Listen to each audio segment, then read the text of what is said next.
This is a tutorial to help you complete your homework for this week. If you go to the home page of the 10 Media Arts Notebook, click on the Homework Week 5 link. Now that will take you into the instructions and what you need to do for homework. What you're going to create will look something like this. This is an example of work by film school students, and you can see in each shot they've described what the shot type is. If you like, you can layer your text in the corner. That's called a lower third title. Or you can use a black screen and draw more attention to the title by placing the text in the middle.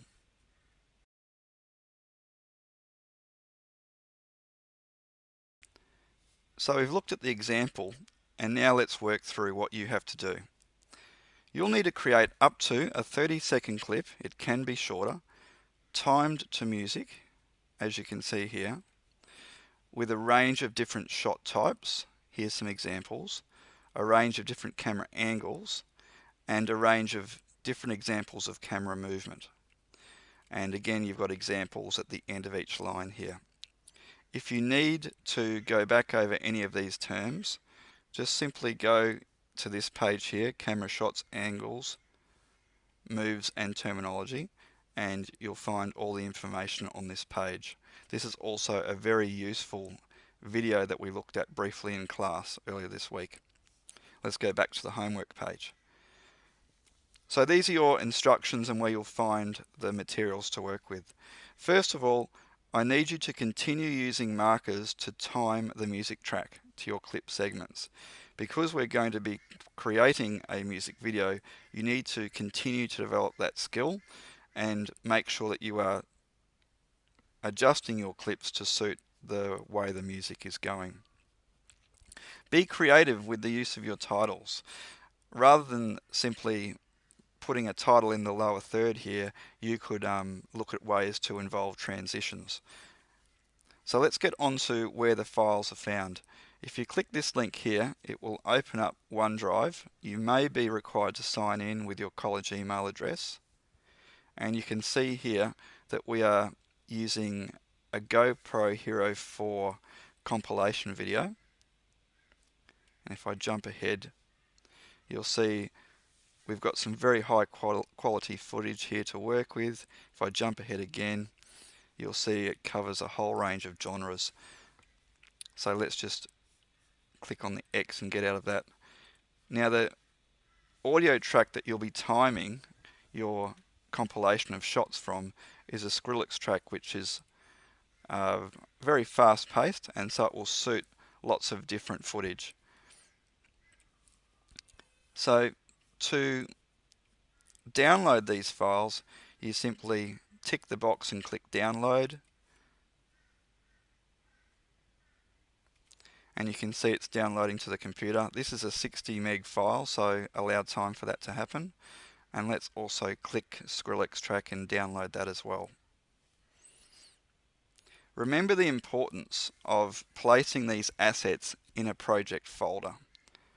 So that will be the next thing that I do once they're both downloaded. So both files have now been downloaded. We can close our browser, and I have created a folder where I'm going to move. I'll create a new File Explorer window and we'll go to our downloads. So I'm going to move those files into this area. So the GoPro file goes in and the Skrillex track goes in as well. So now I have my assets in the right place. We can now open Premiere Pro, create a new project, and I'm going to browse into the shot types folder that I have created and select that folder. I'm going to call it Shot Types Compilation and hit OK.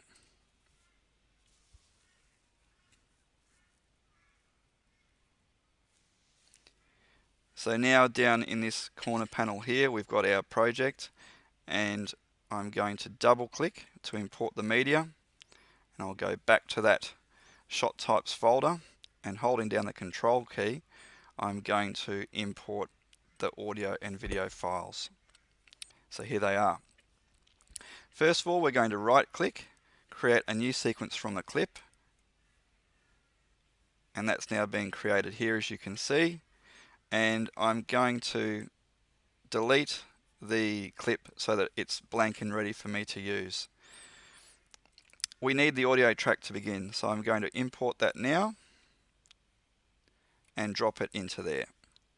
So now what we need to do is to go through the footage. So double click to bring it up in the source window, and if you just drag through, what I'm going to do is find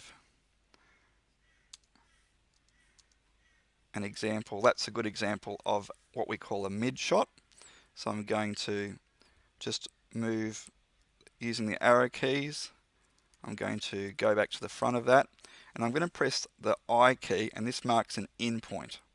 So I've hit I, and that's an in point. Now I'm going to drag along and use my arrow keys to find the final frame, which is here. And now I'm going to press the O key, the letter O, and that marks the out point. And you can see now that we have created a segment that we can work with. At this point in time, we should be playing the music and pressing the M key to create markers. Now you may not be able to hear the audio coming through in this tutorial, so I'm just going to make some random markers, and now I'm going to zoom in on my timeline so I can start to place the video at these points. Now remember, we don't want to put any audio into here because we've already got an audio track, and we should lock this so that we don't lose it. So if I scrub back to the front, what I'll do is create space for me to insert a title, and I'm going to drag in the video at that first marker point, and you can see how it aligns.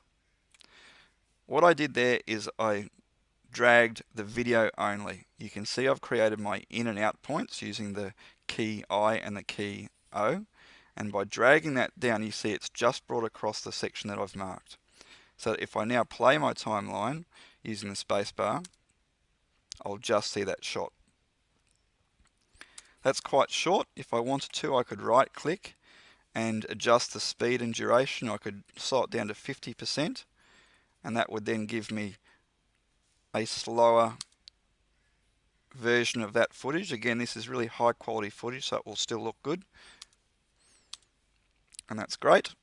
What I will do at the end of this little segment is go into my effects over here, and I'll do a video transition in the dissolve, and this will be a dip to black. So what's now going to happen at the end of that scene, it will return to black. Now, as I said, this is a mid shot, so we're going to start working with titles. We go up here to title, new title, and it's a default still, and I'm going to call it mid shot. Click OK, and now we can start to work with text in this space. So I'm going to choose a font up above here. You need to click into the space. And so we can see down here the color is white. So I'll just type in mid shot as an example. And I prefer Helvetica as a font. So I'm going to choose that from my list of fonts here.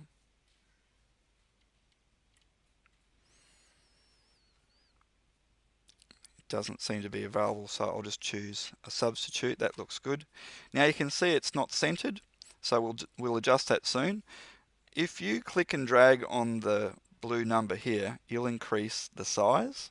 You can also increase the spacing. It's entirely up to you. If you click, you can enter a number and press enter. Now we can adjust the font size and the spacing or kerning between the letters. To simply align it in the middle of the space, we click here, which will vertically center it, and now we click here, which will horizontally center it. And there's no save button, all we do is we exit out of that title screen, and you'll see if I go back to my project panel, the mid-shot graphic is now sitting in here ready for use. So I'm going to drag that out to here, and it's a little bit long. I'm going to switch to my selection tool, click, and just drag that end in, and I will do another dip to black. So now I'll press play. We start with the description of the shot, that will dip to black, and now we've got our mid shot coming in.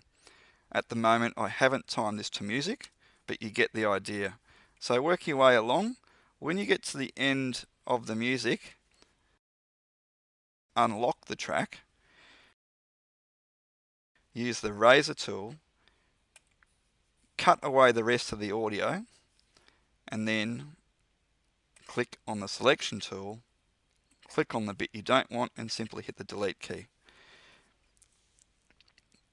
To improve that cut at the end, what we can do is a fade, so the music fades out.